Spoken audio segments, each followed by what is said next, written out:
Fórum de Negócios Moçambique-União Europeia mobiliza investidores e assegura 178 bilhões de euros para energia, educação, digitalização e economia. No evento, o Presidente da República reafirmou a ambição de tornar Moçambique um dos principais destinos de investimento da África Austral. O evento reuniu empresários, membros do governo, diplomatas, acadêmicos e representantes da sociedade civil para debater oportunidades de cooperação econômica e reforçar as relações entre Moçambique e a União Europeia. Foram assinados 3 acordos de financiamento avaliados em 178 milhões de euros, destinados aos setores da energia, educação, digitalização e iniciativas verdes.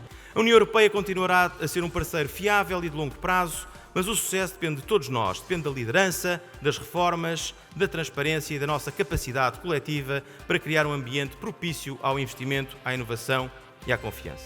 Na ocasião, o Presidente da República destacou que o contexto atual internacional exige parceiros confiáveis e assegurou que Moçambique está preparado para responder a essa procura. O mundo procura parceiros confiáveis, estáveis, estratégicos, e Moçambique está preparado para ser parte desta solução.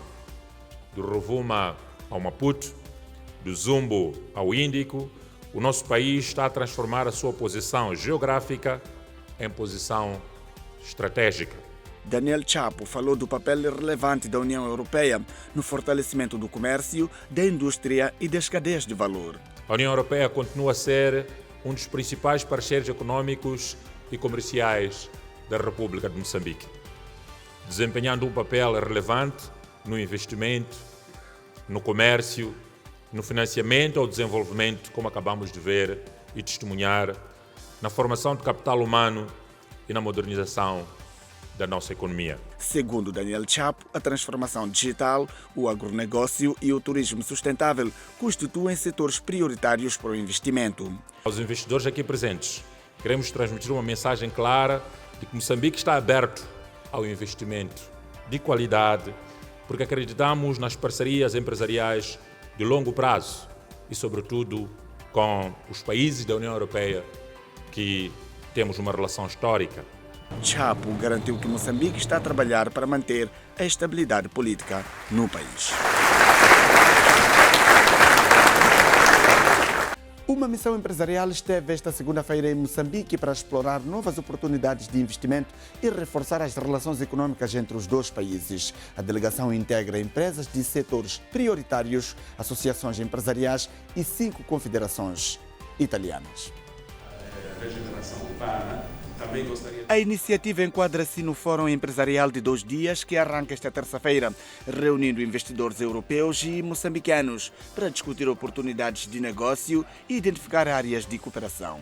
As áreas de interesse são transportes, logística, construção civil, minerais críticos e energia, consideradas estratégicas para o desenvolvimento econômico de Moçambique. Vamos discutir quais são os projetos principais que o governo italiano, no âmbito do Plano Mattei, junto com a cooperação e com o Instituto do Comércio Exterior, vão financiar e também relevar a importância das empresas italianas aqui em Moçambique. A Itália é um dos principais investidores estrangeiros do país, com investimentos avaliados em mais de 50 mil milhões de dólares americanos, sobretudo no setor dos hidrocarbonetos. Para pensar que Moçambique é país prioritário no âmbito do plano do governo italiano, o Plano Mattei, e sobretudo pensar que, mais uma vez, considerar que a Europa é o primeiro investidor de Moçambique, Itália é o primeiro investidor da Europa aqui em Moçambique. O setor energético constitui outra área de elevado potencial de cooperação bilateral.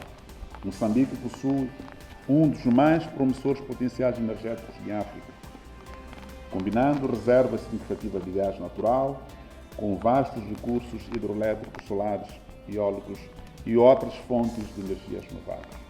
A expectativa é que o Fórum contribua para a atração de novos investimentos e para o fortalecimento das relações empresariais entre Moçambique e Itália.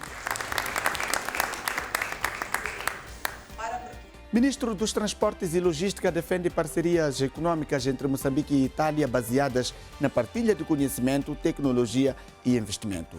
Com esta visão, segundo o governante, o país pretende ser um parceiro ativo na criação de valor e no desenvolvimento da economia nacional.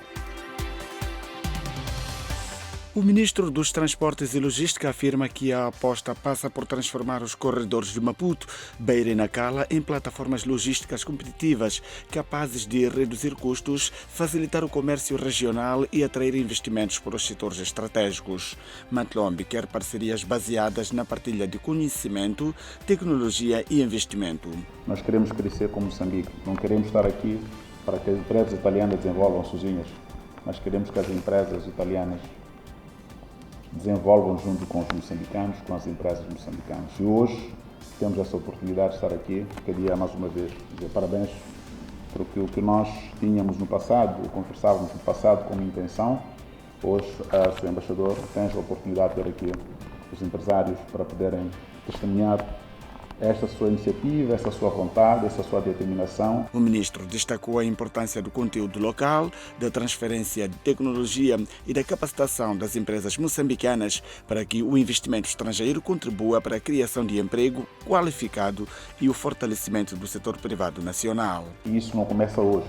Moçambique sempre esteve no mesmo sítio. A questão que nós colocamos é porque nós não saímos do potencial para a realidade. Como é que nós não conseguimos transformar os nossos corredores logísticos em verdadeiro motor de desenvolvimento da economia? Por que a gente não investe em coisas que de fato acrescentam valor, fazem com que as economias possam crescer? E ainda continuamos, ainda no estágio em que nós estamos. E é por esta razão que a vossa presença aqui para nós é fundamental.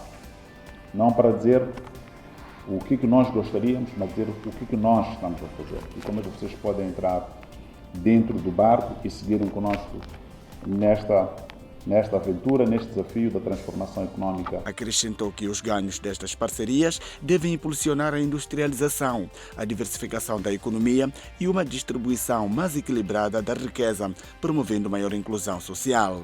Para sermos parceiros, onde não só empresas italianas contribuem, mas também nós contribuímos. Queremos ser uma parceria onde sentamos quanto que Moçambique põe na mesa e quanto que os italianos põem na mesa. Não para perguntar quanto que vocês põem e o que nós damos de recursos, mas para a gente discutir conhecimento que vocês podem acrescentar. Porque as parcerias não podem ser feitas só entre pobres e ricos, também podem ser feitas entre ricos. E até são mais sólidas e mais sustentáveis quando são feitas num ambiente de confiança onde os dois têm dinheiro. Quando um tem, o outro não tem, a parceria obviamente sempre existe, mas sempre fica uma situação de desvantagem de quem não tem. O governante defende ainda o aproveitamento da posição estratégica de Moçambique para consolidar o país como um hub logístico regional, reforçando as exportações, o comércio transfronteiriço e a integração regional da África Austral. O embaixador da Itália diz que o seu país está novamente presente em Moçambique, com o objetivo de reforçar o seu papel na economia nacional, através de parcerias estratégicas e investimento em setores-chave. Segundo o diplomata, a presença italiana visa contribuir para o desenvolvimento econômico, promovendo a cooperação empresarial e a criação de oportunidades de negócio mutuamente vantajosas. O embaixador destacou ainda o interesse em fortalecer as relações econômicas bilaterais com enfoque em projetos que impulsionem o crescimento, a inovação e a geração de emprego. Acrescentou que a Itália pretende participar de forma ativa em iniciativas ligadas aos corredores logísticos e infraestruturas, apoiando o reforço da competitividade da economia moçambicana. Estamos aqui para dizer estamos de volta, querendo ter um papel importante e estamos aqui também para conhecer da boca dos protagonistas do governo moçambicano. Estamos encontrando 4 ministros, quais são as prioridades, quais são os projetos, quais são os programas do governo moçambicano. No volume de negócio, nós temos um estoque de investimentos italianos. Este ano os investimentos cresceram, foram de 400 milhões de dólares só no ano passado. Então é um volume importante que pretendemos aumentar sempre mais. Em 2025, circularam no sistema financeiro nacional mais de 56 bilhões de meticais, resultantes de mais de 4 mil transações suspeitas. Os dados foram revelados esta terça-feira pelo Gabinete de Informação Financeira de Moçambique, que coloca o setor bancário no topo da lista em maior número de transações. Moçambique assinalou esta terça-feira o Dia Internacional das Unidades de Informação Financeira, numa cerimônia marcada pela divulgação de dados sobre o combate ao branqueamento de capitais e ao financiamento do terrorismo.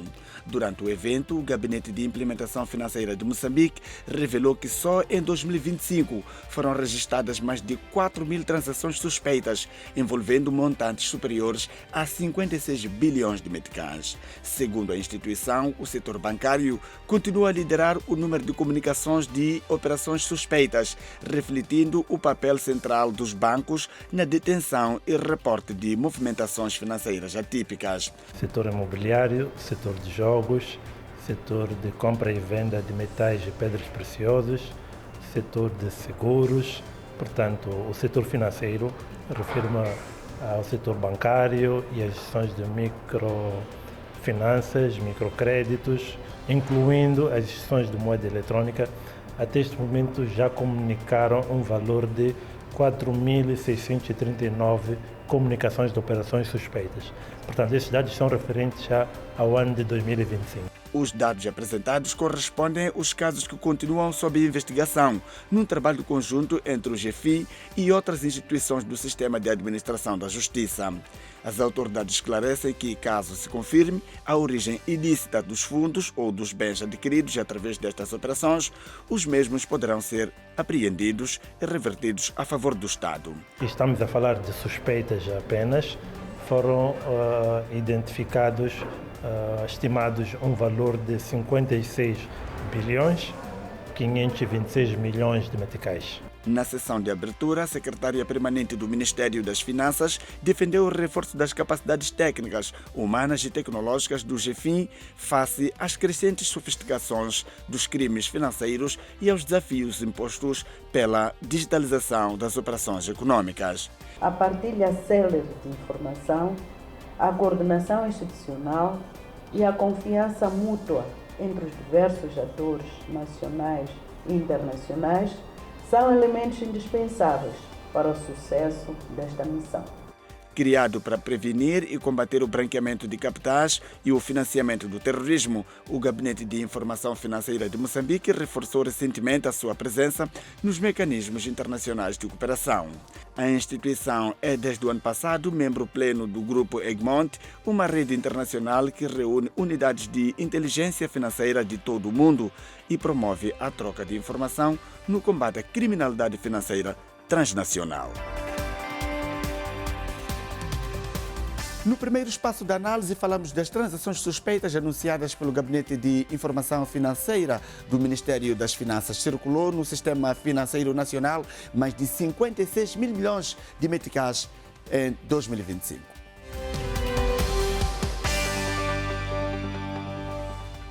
Doutor Derek, uma vez mais, saudações. Ontem tivemos uma grande novidade do Gabinete da Informação Financeira a anunciar valores expressivos suspeitos que circularam no Sistema Financeiro Nacional. O que explica, na sua visão, o registro de mais de 4.000 transações suspeitas em 2025, envolvendo mais de 56 bilhões de meticais? Bom, saudações aos telespectadores que nos acompanham, a equipe técnica e a si. Nós temos de considerar que nós vimos de um cenário em que Moçambique chegou a ser colocado numa lista cinzenta. E nessa lista cinzenta tivemos num conjunto de 40 indicadores, tivemos de implementar cerca de 26. Esses indicadores foram integralmente cumpridos e, à luz desses indicadores, numa conferência que foi realizada, Moçambique foi retirado da lista dos países da lista cinzenta. E esse todo o trabalho que foi efetuado é consubstanciado pelos números que estão agora a ser apresentados. Ou seja, daquele trabalho que foi efetuado, o sistema financeiro, concretamente estamos aqui a falar do sistema bancário moçambicano, tem estado a reportar aquelas que são as transações suspeitas que deverão naturalmente ser avaliadas, analisadas e, havendo indícios de prática de branqueamento de capitais, serem endereçadas para as instituições de referência que tratam dessa matéria. O que nós podemos concluir inicialmente é que, da parte daquilo que é o trabalho que está a ser efetuado, ou estes números expressivos que têm estado a ser trazidos resultam de um sistema que está a funcionar do ponto de vista de detecção de transações que são suspeitas de branqueamento de capitais e financiamento ao terrorismo. De uma forma genérica, nós podemos dizer que do lado do sistema financeiro houve um investimento que é para poder cumprir com aquilo que eram as obrigações que o GAFI, que o GEFIN também estão a obrigar que essas instituições possam desempenhar, do seu ponto de vista de reporte de relatórios financeiros, que também poderá ajudar num conjunto de dificuldades ou que de alguma forma têm estado a ser gargalos para a nossa economia, do seu ponto de vista de credibilidade internacional e de práticas de combate ao branqueamento de capitais e financiamento ao terrorismo. A equipe técnica continua fazendo o seu trabalho para chegar à conclusão de que é ou não, portanto, são valores ilícitos que circularam, portanto, no sistema financeiro nacional, mas que há um pouco de certeza de que alguma coisa não está boa, isso deixaram mais que claro.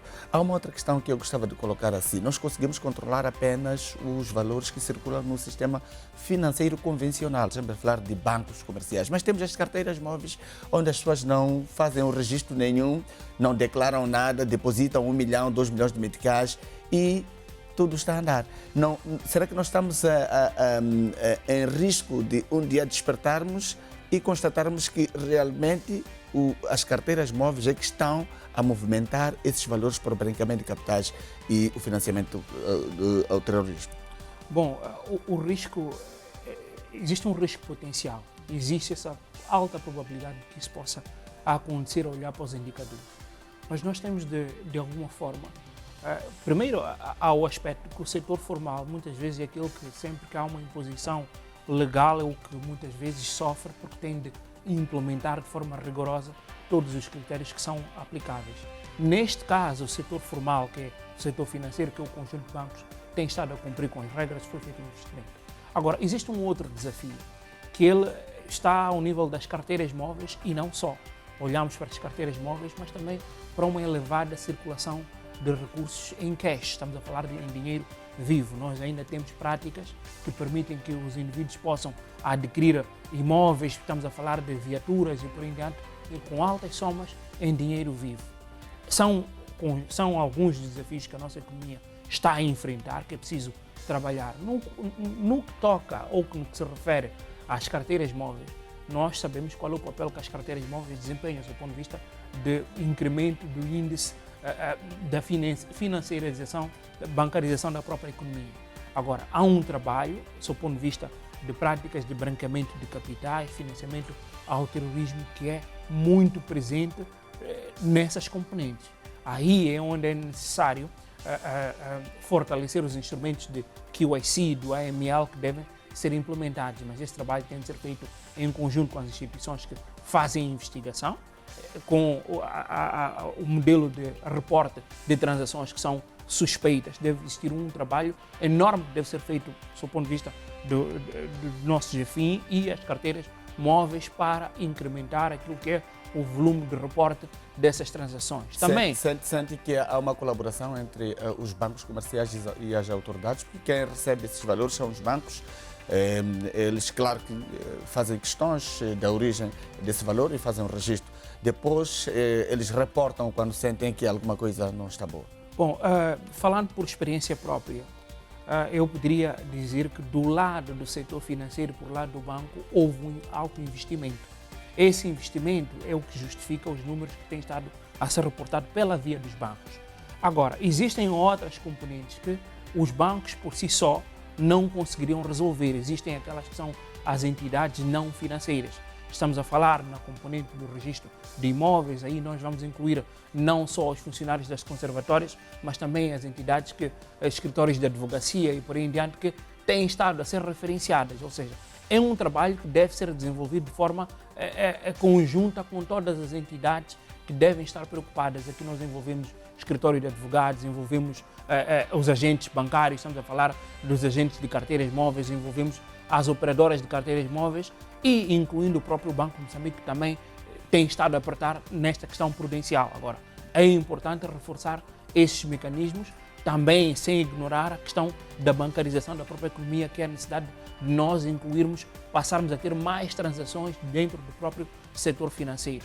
À medida que nós vamos incrementando aquilo que é a educação financeira do cidadão, que vamos fazendo perceber qual é o perigo do branqueamento de capitais ou quais são os riscos que o branqueamento de capitais traz para todos nós, vamos apertando o círculo. Porque, primeiro, há uma necessidade de garantirmos que todo o dinheiro que circula fora do sistema financeiro ele esteja dentro do sistema financeiro para que nós possamos incrementar os instrumentos de validação. Nossa economia, feliz ou infelizmente, ela é fortemente informal. Então, esta informalidade traz, de alguma forma, alguns riscos que continuam a não ser detetáveis. Agora, o que nós também devemos compreender é que a divulgação destes resultados, destes números, também significam uma preparação prévia de um conjunto de trabalhos que deverão ser feitos. Repare que nós saímos da lista cinzenta porque cumprimos com um conjunto de critérios e requisitos que o GAFI impõe. Mas é importante que nós nos mantenhamos na lista não cinzenta. Então, um trabalho significa o quê? Que não basta nós estarmos fora da lista cinzenta, mas é preciso garantir que as situações que nos levaram a estar na lista cinzenta, elas não voltem a acontecer. Aí, o que é que se obriga? Obriga-se que, para além de nós estarmos a reportar transações que são suspeitas, o facto de ser suspeito não quer dizer que elas efetivamente sejam transações ilícitas.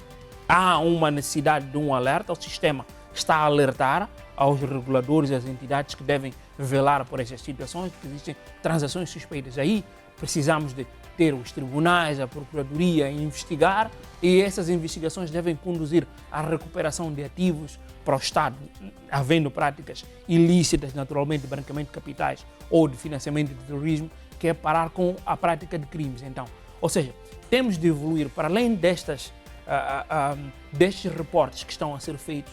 Há um trabalho adicional que será de validar se as transações que estão a ser comunicadas configuram-se ou não em práticas ilícitas.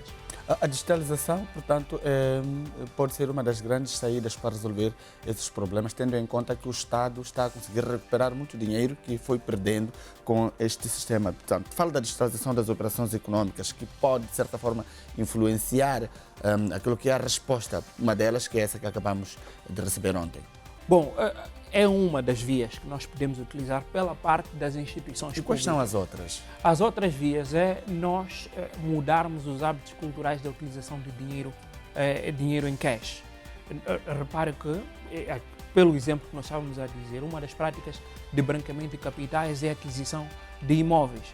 E quando nós falamos de aquisição de imóveis, quando se pretende branquear os capitais, quem vai branquear não se importa de comprar esses imóveis, adquirir imóveis ou adquirir viaturas ou outros bens de luxo a valores altamente exorbitantes. Isto, de alguma forma, vai adulterando os preços do mercado e penaliza todo o cidadão. Então, uma das práticas que nós devemos recorrer é a possibilidade de vetar ou obrigar que para determinadas transações em função dos valores que estão envolvidos seja obrigatório que elas sejam realizadas a partir do setor financeiro, a partir da banca. Aí o Estado consegue vigiar, consegue controlar e consegue perceber se há ou não práticas ilícitas. Para além de nós termos aqui um outro ganho adicional, que é garantir que os recursos financeiros que estão fora do setor financeiro estejam dentro do setor financeiro para que possam financiar a própria economia. É uma das alternativas.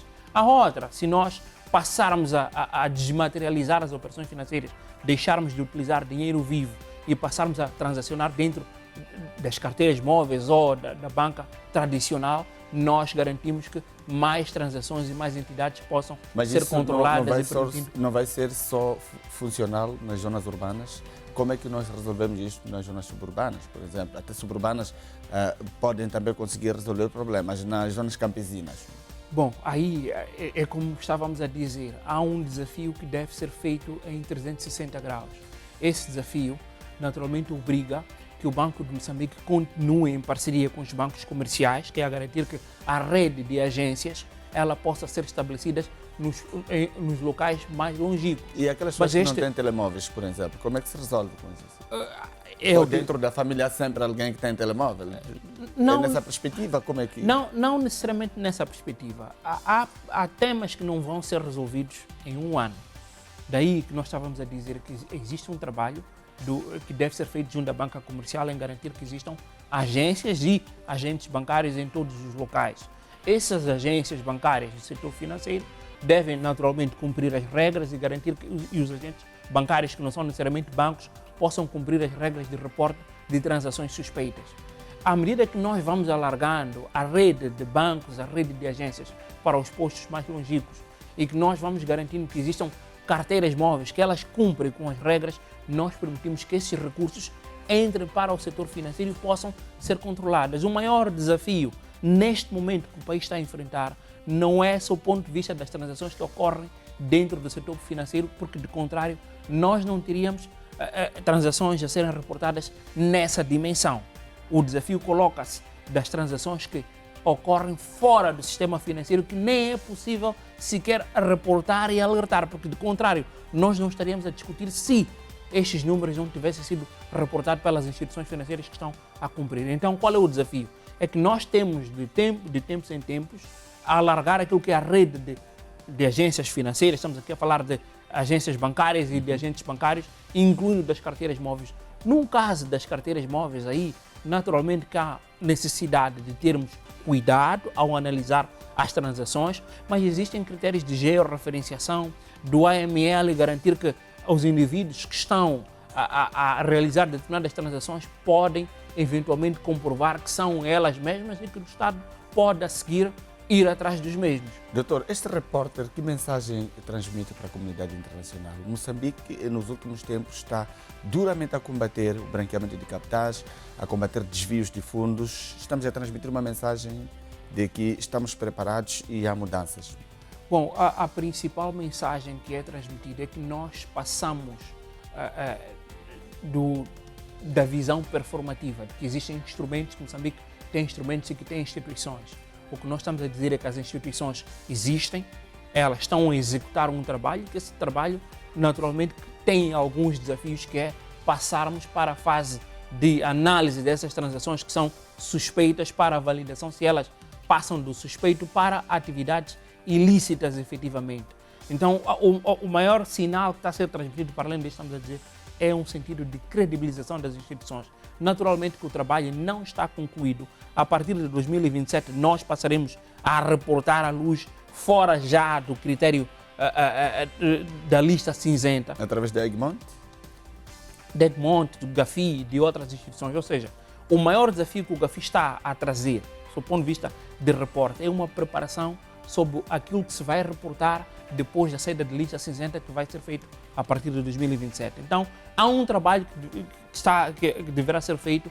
É aí onde o GAFI lança o desafio de investigação e de recuperação de ativos para transações que tenham sido consideradas como ilícitas. Caso o Estado conclua que estes valores realmente foram transacionados de forma ilícita e recupere esse dinheiro, quais são as áreas que acha que esse dinheiro deve ser alocado? Repare o seguinte, neste momento, o relatório diz que há transações que foram suspeitas. São suspeitas.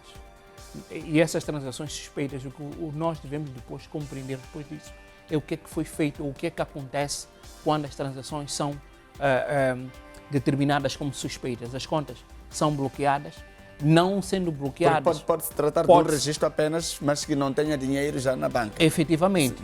Pode-se tratar de um alerta, mas esse alerta não quer dizer que tenha de se tomar uma ação preventiva, do ponto de vista de bloqueio das transações, para que o Estado possa investigar e libertar os fundos. Aí existem desafios que, de alguma forma, podem se transformar em gargalos econômicos. O que é que nós estamos a dizer? Se, por um lado, há alertas de que existem transações suspeitas, caso existam bloqueios, mas os bloqueios normalmente são judiciais.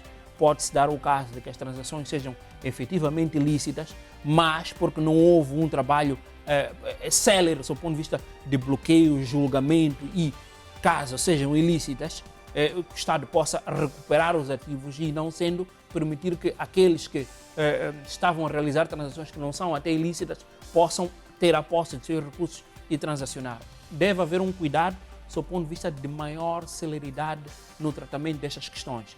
Isto para responder o quê?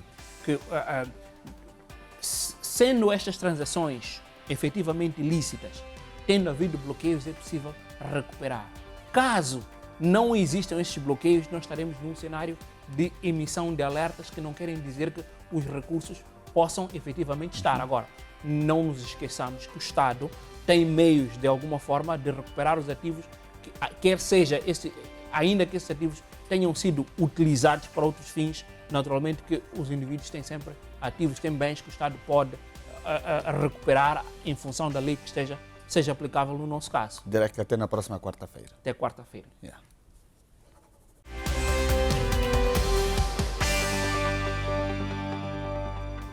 Presidente da Associação Moçambicana das Pequenas e Médias Empresas considera que a lei do conteúdo local abre uma nova oportunidade para o fortalecimento das empresas nacionais e a sua participação nos grandes investimentos. A PME aguarda ansiosamente pela entrada em funcionamento da nova lei.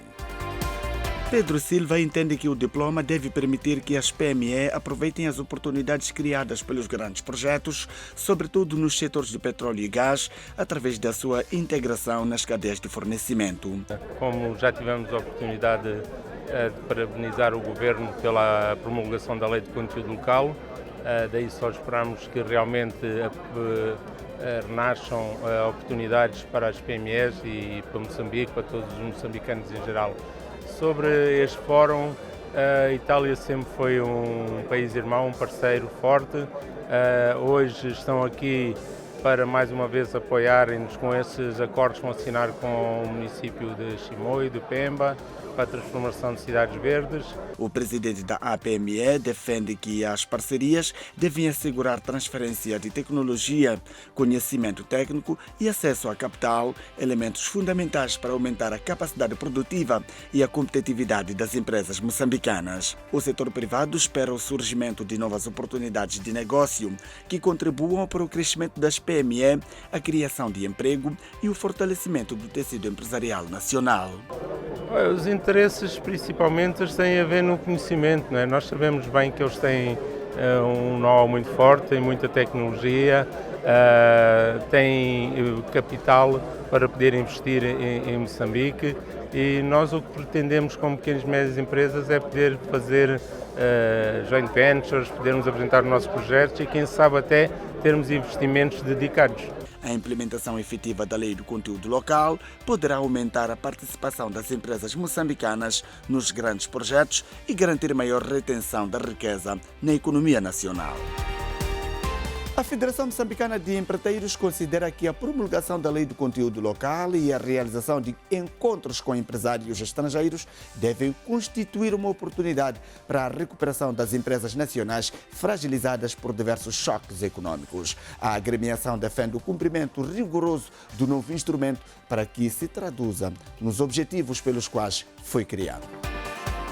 A FME defende que a lei deve ser um instrumento efetivo da inclusão econômica, capaz de responder às preocupações do empresariado nacional e não apenas um mecanismo formal sem impacto prático no terreno. A promulgação da lei de conteúdo local, assim como esses eventos estão a acontecer, que vêm empresários estrangeiros, como nesse caso a União Europeia, como oportunidade para as pequenas e médias empresas trabalharem lado a lado com as grandes empresas.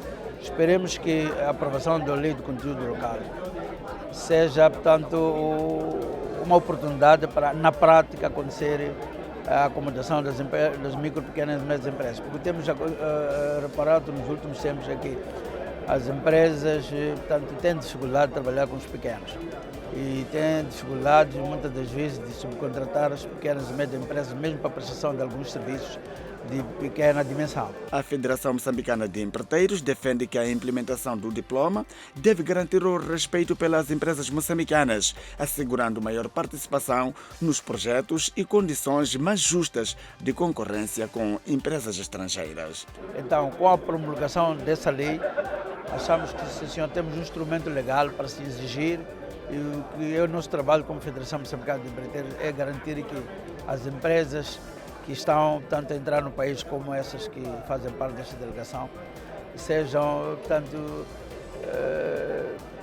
indicadas que elas devem trabalhar com os nacionais. Só assim é que vamos garantir que esse país cresça, só assim que vamos garantir que as grandes obras de infraestruturas que são erguidas por empresas internacionais tenham manutenção no futuro com as pequenas e médias empresas.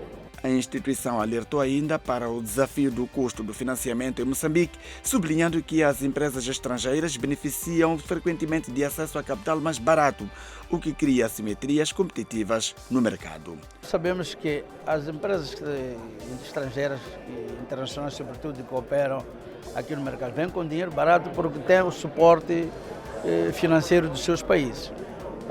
Muitas vezes as empresas elas vêm atreladas a um fundo que é criado nos seus países e vêm, tanto, a ceder aqui no país e fazem os seus investimentos. Nós, o que nos falta aqui é que a nossa banca comercial, infelizmente, é privada e o Estado não tem participação, ou não tem tanto como impor. Agora, naturalmente, com o Fundo de Garantia Mutuária que foi criado, olhamos como portanto, oportunidade através do Fundo de Garantia Mutuária para as empresas, pelo menos, irem buscar o crédito na banca comercial a um custo mais reduzido. Então, mas mesmo assim, estamos muito longe de ser competitivos em relação às empresas internacionais. Nesse sentido, defende a necessidade de políticas que melhorem o acesso ao crédito para empresas nacionais, de modo a equilibrar o ambiente de negócios e reforçar a capacidade competitiva das empreiteiras moçambicanas. Estudo do Standard Bank prevê um crescimento médio anual de cerca de 11 mil milhões de dólares americanos para a economia nacional nos próximos anos, impulsionado pela implementação do projeto de gás natural liquefeito na área 4 da bacia do Rovuma, na província nortenha de Cabo Delgado. O projeto poderá gerar igualmente cerca de 151 mil empregos por ano, criando oportunidades diretas e indiretas em vários setores da economia, com destaque para as micro, pequenas e médias empresas. O estudo macroeconômico do Standard Bank é atualizado e aponta para um impacto significativo na economia moçambicana nos próximos anos, impulsionado pelo projeto Rovuma LNG na área 4. O estudo prevê um crescimento médio anual ambicioso, podendo chegar aos cerca de 11 mil milhões de dólares americanos por ano. As estimativas apontam para um acréscimo de crescimento de 11 mil milhões de dólares por ano no PIB. Estamos a falar hoje de um PIB de 24 mil milhões. O Standard Bank projeta no período de análise pouco mais de 151 mil empregos por ano, criando oportunidades diretas e indiretas em vários setores da economia. Para um país que nos últimos anos tem registrado um crescimento muito modesto do PIB, este acréscimo vai ser uma mudança de uma grandeza que nós nunca vimos e nunca experienciamos. Na componente fiscal, estima-se cerca de 4 mil milhões de dólares americanos em receitas, que poderão contribuir para melhorar o acesso à energia, expansão de infraestruturas, abastecimento de água e construção de estradas. Em termos fiscais, o impacto é igualmente transformador. Estima-se que o projeto possa gerar, em média, cerca de 4 mil milhões de dólares anuais em receitas para o Estado. Este é um volume de recursos. Estamos a falar de quase 50% da atual receita fiscal do Estado moçambicano. Outro dado considerado relevante é o potencial impacto positivo na balança de pagamentos e no rendimento das famílias moçambicanas, com uma previsão de aumento de cerca de 51% na renda familiar. O estudo refere igualmente que o Fundo Soberano de Moçambique poderá atingir cerca de 85 mil milhões de dólares americanos até 2036, reforçando as perspectivas da sustentabilidade financeira para o país.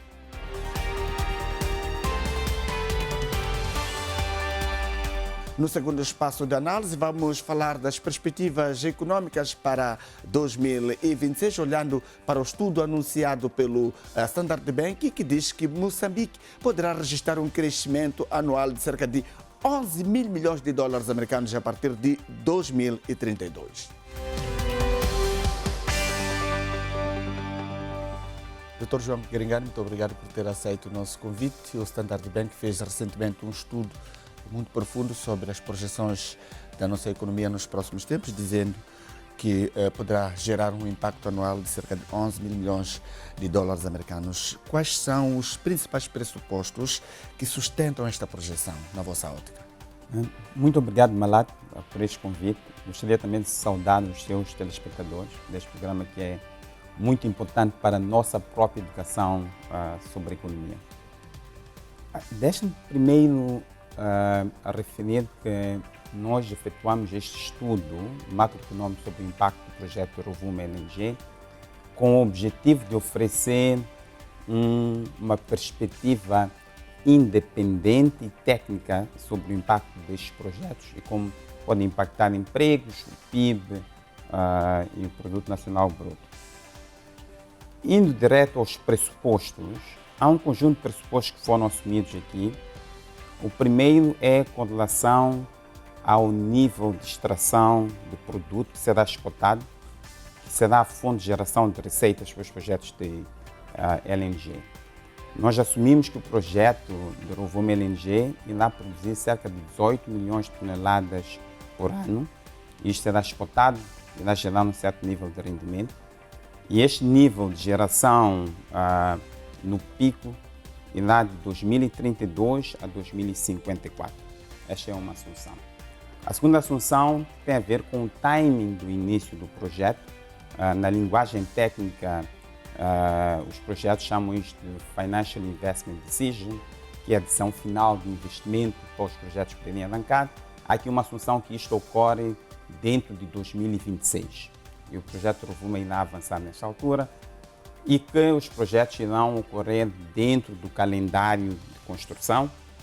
Assumimos também aqui um nível médio do preço de produtos petrolíferos, que é na base do preço do Brent, que é assumido ao nível de $80 por barril como assunção.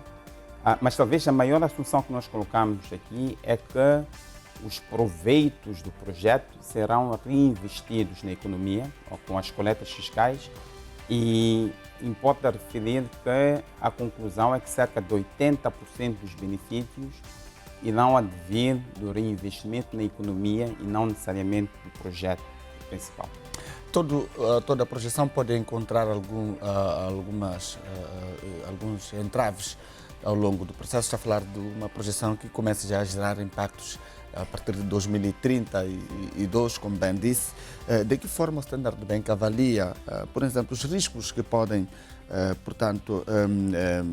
surgir ao longo desse período e que podem comprometer essa projeção? Sim. Alguns dos riscos, os riscos são vários, porque há fenómenos que nós não controlamos. Alguns dos riscos que podem impactar esta projeção, é a data do início dos projetos, que nós assumimos aqui, que é 2026. Vai recordar-se que já efetuamos um estudo em 2019, contudo, não tendo iniciado os projetos até hoje, o que nós colocamos no estudo não materializou-se em termos de timing. Então, a data do início é extremamente importante e para nós é importante tomar tudo o que é medidas para que este projeto avance. A calendarização da execução também é uma assunção extremamente importante, pode colocar um risco. Não tomamos nenhuma assunção sobre aquela que é a projeção da variação do preço dos produtos petrolíferos a longo prazo, mas este também representa um risco a esta materialização, apesar de termos aqui em conta que a nossa assunção foi de certa forma A questão do preço vai ser medido pelo mercado, o mercado é que vai editar. Correto. Exatamente. A outra questão tem a ver com os impactos que isso poderá gerar do ponto de vista do desenvolvimento socioeconômico das comunidades moçambicanas, mas há uma outra questão que eu gostava de colocar muito a propósito do que estava a explanar há bocado. Estes riscos podem comprometer, sim, as projeções do ponto de vista dos valores envolvidos ou podem afastar o tempo, portanto, dos ganhos, na vossa ótica? Pode afastar o tempo dos ganhos. Se projetarmos... Não a projeção anual? Não necessariamente a projeção anual. Ok. E do ponto de vista de impacto socioeconômico, o que Moçambique esperamos nos próximos tempos? Segundo o estudo, nós esperamos que haja um impacto na geração de emprego. E claramente tudo que nós colocamos neste estudo são dados médios anuais. Quem tem acesso ao estudo poderá ver aquela que é a cadência numa fase inicial até ao pico do projeto. colocamos um impacto médio anual de geração de emprego em cerca de 151 mil empregos, diretos, indiretos e induzidos. Dos empregos diretos, o projeto, durante a fase de construção, temos estimado que possa gerar cerca de 10.500 empregos. Vamos ser o país que mais empregará ao nível da região, 10 mil empregos por ano. Diretos. É por isso que há esta ênfase de 10.500 diretos, baixando durante a fase de operação para cerca de 1.000 empregos diretos, mas recordar que o projeto, na sua cadeia de valores do projeto, vai gerar cerca de 31 mil empregos, que é gigantesco, é significativo. Estamos a falar de empregos que vão ser criados para as pequenas e médias empresas que vão prestar serviços aos megaprojetos, nesse caso. Correto. Depois tem o segundo benefício, que é ainda maior, que são os empregos induzidos, porque o projeto vai gerar um certo nível de impacto fiscal e coleta por parte do governo. Este montante pode ser reinvestido na economia em setores diversos e nós estimamos, a empresa com que trabalhamos neste projeto, que é a Koning Earth, utilizou vários mecanismos na base de assunções da Organização Nacional do Emprego para estimar qual é o impacto na economia. Com o reinvestimento, nós estimamos que sejam criados cerca de 119 mil empregos, e isto é que agrega o total de 150 mil empregos médios por ano. Aprovada há pouco tempo a Lei de Conteúdo Local, que vai facilitar, por exemplo, a maior entrada das pequenas e médias empresas na prestação de serviços aos megas projetos. Que avaliação se pode fazer nos próximos tempos? Como é que as pequenas e médias empresas devem se posicionar do ponto de vista de know-how, do ponto de vista de capacidade financeira para lidar com esses projetos? Como Standard Bank, nós acreditamos que as PMEs desenvolvem um papel fundamental na cadeia de valor dos projetos de petróleo e gás, que vão para além do projeto Rovuma. E isto são principalmente as PMEs moçambicanas, porque PMEs podem ser variadas. O que acreditamos ser fundamental para que essas empresas tenham sucesso? É que elas estejam organizadas, formalizadas e que tenham acesso a padrões que vão de acordo com aquela que é a expectativa dos operadores destes projetos. Adicionalmente, um fator que é extremamente importante é o acesso à informação. Tem que haver alguma paridade de informação para que as PMEs moçambicanas tenham noção dos projetos que estão disponíveis, isto não seja exclusivo somente para entidades internacionais, como um fator determinante. Nós acreditamos ou entendemos que o Milênio e os projetos estão a trabalhar em parceria para garantir esta paridade de informação. Uma outra nota é que o Standard Bank, através da sua incubadora de negócios, vem desenvolvendo projetos específicos, tendo em conta também esta cadeia de valores dos projetos de LNG, de modo a capacitar entidades moçambicanas, PMEs moçambicanas, a lograrem sucesso, conseguirem contratos nesta cadeia de valores. Tendo contratos, estas terão acesso ao financiamento. O acesso ao financiamento tem que ser para financiar um contrato existente, e não só o Standard Bank, mas a Banca Nacional estará posicionada a financiar. Dr. Gueringano, o estudo prevê o impacto fiscal de cerca de 4 mil milhões de dólares americanos durante este período. Portanto, acho que vão ser os valores produzidos anualmente. Que medidas devem ser adotadas para garantir que estas parcerias, ou seja, receitas, também tenham um impacto efetivo no desenvolvimento do país? Esta é uma pergunta muito relevante. Gerar a receita e ganhar receitas dos projetos de LNG, mesmo estes níveis estimados, não é suficiente para garantir o desenvolvimento sustentável do país. Tem que haver uma gestão rigorosa destes proveitos, ou proveito que vai ser mantido e vai alimentar o que é que isso significa na prática? Isto significa, na nossa perspectiva, investir em setores estruturantes da economia. Dentro do estudo, há aqui uma assunção com relação a investimento em infraestrutura, que é essencial para o desenvolvimento de vários setores. O setor da agricultura depende de uma infraestrutura robusta, o setor de turismo, depende de uma infraestrutura robusta, todos estes estão dependentes disto. Mas também há uma necessidade de uma governação rigorosa, do melhoramento do ambiente de negócios no país, e isto joga com vários fatores que vão atrair investimentos para estes setores. E agora, o Standard Bank considera que o atual ambiente de negócios em Moçambique está preparado para maximizar os benefícios que vão ser proporcionados pelo projeto Rovuma LNG? Parcialmente, mas há oportunidade para fazer mais para melhorar o ambiente de negócio. O que é que significa esta melhoria? Acesso à energia. Porque se nós falamos de empregos induzidos e investimento em outros setores essenciais da economia, há uma necessidade de investir em acesso à energia elétrica, a melhoria de processos ou eficiência em processos administrativos também é essencial. Quando investidores moçambicanos decidem investir em Moçambique, o quão rápido eles conseguem abrir empresas, o quão rápido conseguem adquirir vistos para colaboradores especializados, também a celeridade e transparência dos nossos processos jurídicos é um fator que muitos dos investidores que interagem com o banco indicam como preponderante para que eles investam em Moçambique. O estudo refere um aumento de 21% na renda familiar, é o ponto mais alto, portanto, desse estudo. Quais serão os mecanismos através dos quais estes ganhos chegarão às famílias? Sim, o impacto no bolso dos moçambicanos é criado primeiro através da geração de emprego.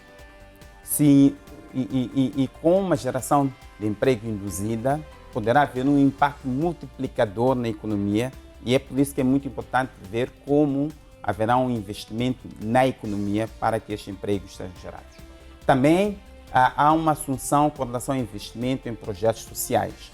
Mais professores, melhor educação, melhor condições de saúde, este impacto fiscal poderá criar essa melhoria na vida dos moçambicanos. Agora, este projeto poderá impactar, portanto, claramente em muitos setores da nossa economia. Quais são os que vocês acham que são fundamentais para beneficiarem, portanto, dos ganhos diretos e, por sua vez, também através de uma cadeia de abastecimento, de fornecimento e de produção, gerar renda para as famílias moçambicanas? Sim, segundo o estudo que efetuamos, o setor de infraestruturas vai ser extremamente beneficiado. A indústria extrativa, mineração, terá melhores condições para crescer. Também há uma assunção com relação à agricultura, do ponto de vista de geração de emprego e não necessariamente do impacto no PIB. E por último, haverão muitas mais condições para o desenvolvimento de uma indústria sólida e robusta. Recorde-se, doutor, da famosa maldição dos recursos. Como sabem, em alguns países esses recursos não geraram riqueza. Quais são as lições que Moçambique pode tirar, portanto, desses países para que os recursos minerais que nós temos não sirvam de maldição para a economia moçambicana e para os povos? Nós olhamos para alguns casos recentes, que é o exemplo da Guiana também, que teve uma descoberta de recursos quase na mesma época que Moçambique e um desenvolvimento, de certa forma, antecipado. Quais foram os ingredientes que permitiram evitar esta maldição dos recursos? O investimento no capital humano. Se nós investirmos nas pessoas, capacitarmos as pessoas e garantirmos a geração de emprego para as pessoas, este é um ingrediente importante para evitar esta maldição. O segundo é investimento em instituições robustas e garantir que temos instituições robustas. Isto também é algo que nós acreditamos que é extremamente importante. Muito obrigado, Dr. Garingano, por ter aceito o nosso convite. Contamos com o Standard Bank nos próximos blocos noticiosos do Janela Econômica. Obrigado. Obrigado pelo convite. Vamos juntos.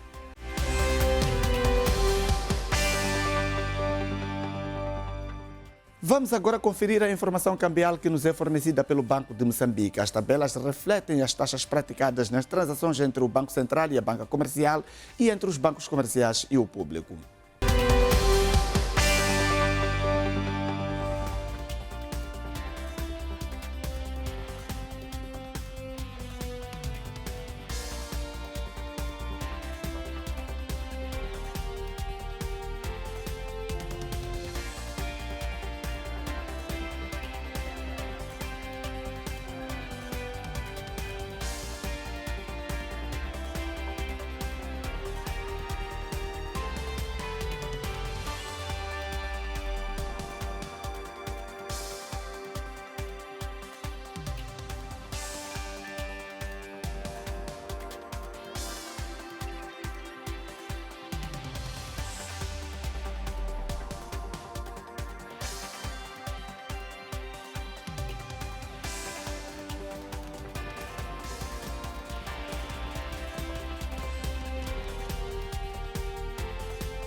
Termina assim a presente edição do programa A Janela Econômica, programa da televisão pública. Para estas e mais temas, queremos contar com a sua audiência. Caso queira interagir com o programa, basta contactar-nos pelo endereço eletrônico economiatvm@gmail.com. Boa noite, até lá, fique bem.